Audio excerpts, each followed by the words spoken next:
everyone. I'm here again, Lydia, the podiatrist, with my colleague and my boss, Nicole. Hi! Now, today we want to talk about a different topic, something that you'll see common during the summertime, and that is forefoot pain. So just to give you a bit of description about forefoot pain, it's called metatarsalgia, commonly used and encountered in the medical field. You will find a lot of GPs will be talking about metatarsalgia during the summertime. Now, there's various causes that can lead to forefoot pain, but just to name the top 6, I'll just outline that for you right now.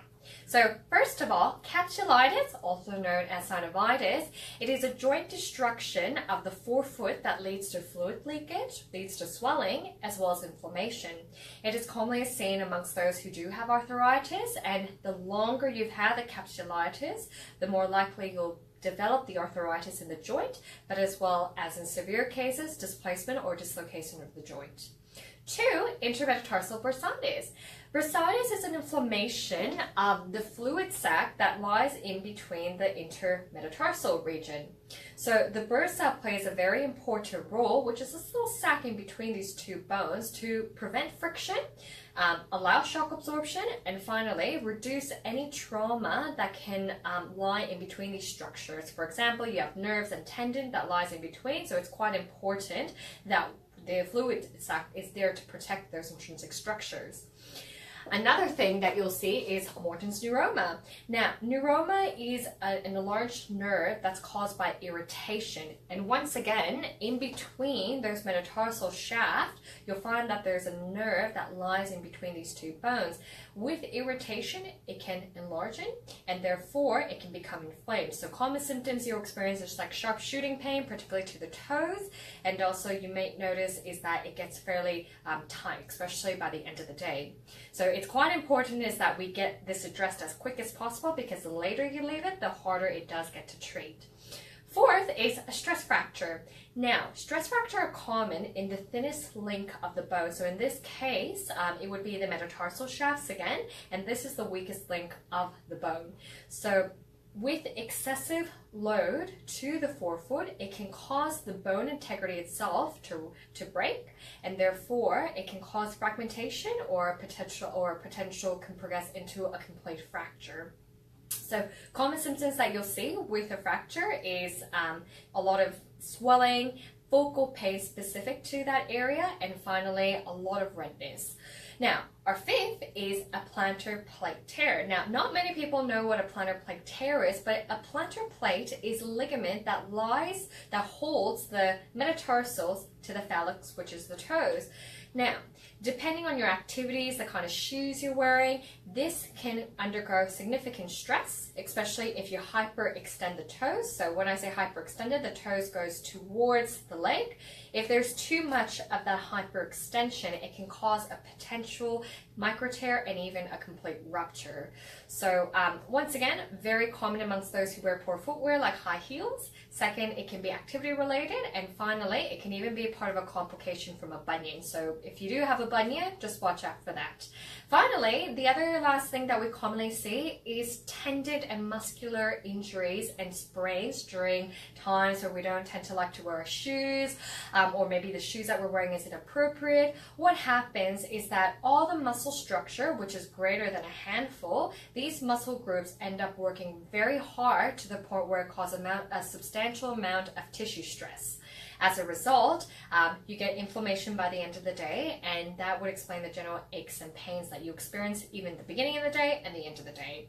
So what can we do to address these 6 problems? Now, the 2 most common treatments that we provide that addresses all these conditions is the metatarsal support.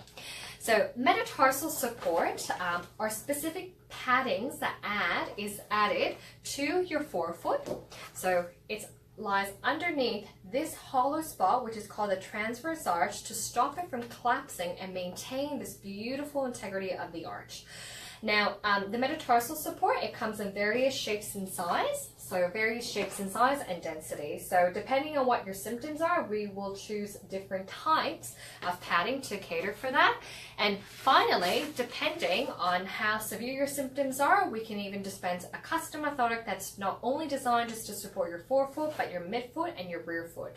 So we can also adjust the metatarsal support based on your symptoms, how much area is affected, and also the level of pain. Now, I'll take you through to Nicole's after all that chats. Hi, I'm just going to talk a little bit about bike riding because that's something that a few of us here love to do. So we treat a lot of bike riders who get, the common complaint they come in with is, my toes go numb after 20 Ks, 40 Ks, or I've got pain in my toes, I've got pain in the ball of my foot when I'm riding, or maybe it's afterwards that you experience the pain. So if you're a bike rider, whether you're a road rider or a mountain biker, you can experience this problem in either. A lot of people do both. So if you wear cleats, so that means if you've got a clip-in, then your foot has less, you can't move your foot around as much. So you can have a certain degrees of movement in there, but compared to someone who's on a platform, if your foot starts to feel uncomfortable, then you can really easily adjust your knee or your foot. So it's really more common that we see it in people that are locked into that position in a cleat. So what do we do about it? It's actually a really simple fix, and we've had people recently who've done this and within one ride have said, wow, the difference, like no pain, no numbness, no weirdness in the ball of their foot. So if you can see that dome there, that's what we call a metatarsal dome or a metatarsal bar. Some shoes that you will buy from the bike shop will have this incorporated into it, but will never be specific for your foot type. So these are made to your foot type and foot shape. So they come in different widths and different thicknesses. So it needs to be actually done properly by a podiatrist, a physio, or a bike. A lot of the bike mechanic biomechanists that do bike setups will do this as well on an inner sole. And this one, like my pair of orthotics that I wear in my bike shoes, I can also wear in my joggers. So they can be interchangeable. So the things to remember when you're looking at forefoot pain in your clip-in shoes is the width. A lot of bike riding shoes, particularly road racing shoes, are really narrow. So it's really common that we see impingements in the forefoot and problems in the forefoot in these narrow shoes. So you've got to try and find a wider shoe. Unless you're elite, if you get a little bit of a wider shoe, it's not going to slow you down that much. For the comfort, of yourself, you probably can sacrifice a little bit of aerodynamics there and get a wider shoe. So, and then something that can accommodate something in there like this. It doesn't have to be thick. We actually make orthotics for bike shoes, for ski boots, for all sorts of types of shoes. So you need to bring your shoes in so we can match it and marry them together. So that's about it on bike riding, forefoot pain. If you're getting out there into your summer sandals these days and you're finding you're getting forefoot pain, because we're getting a lot of that happening at the moment, because you've been in your winter shoes all winter, they're nice and cushy, and then you put your sandals on that you haven't worn in 9 months, it can cause some forefoot issues. So just make sure you kind of have to wean yourself back into your summer shoes. You can't just go from winter into your summer shoes, because you're probably going to get blisters, you're going to get rubbing, you're going to get forefoot pain, you're going to get heel pain. So just be mindful of that. Put your shoes on to go to your party, wear your high heels to your party, get home, put your joggers on when you're doing the housework and things like that. So just allow, in a month or two, your body will be so used to your summer shoes again, it won't be a problem, but it's just in this first month, isn't it? Yes. So if you have any questions, then please drop us a comment here, send us an email, or give us a call. We're happy to chat with people over the phone as well about any of these problems. And we've actually done up a guide to eliminating foot pain. So if you comment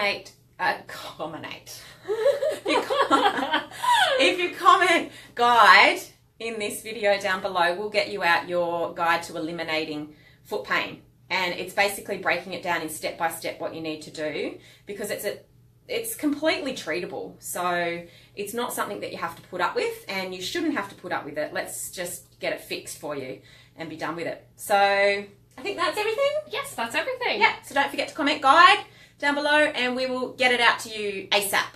All right, bye guys. Thank you.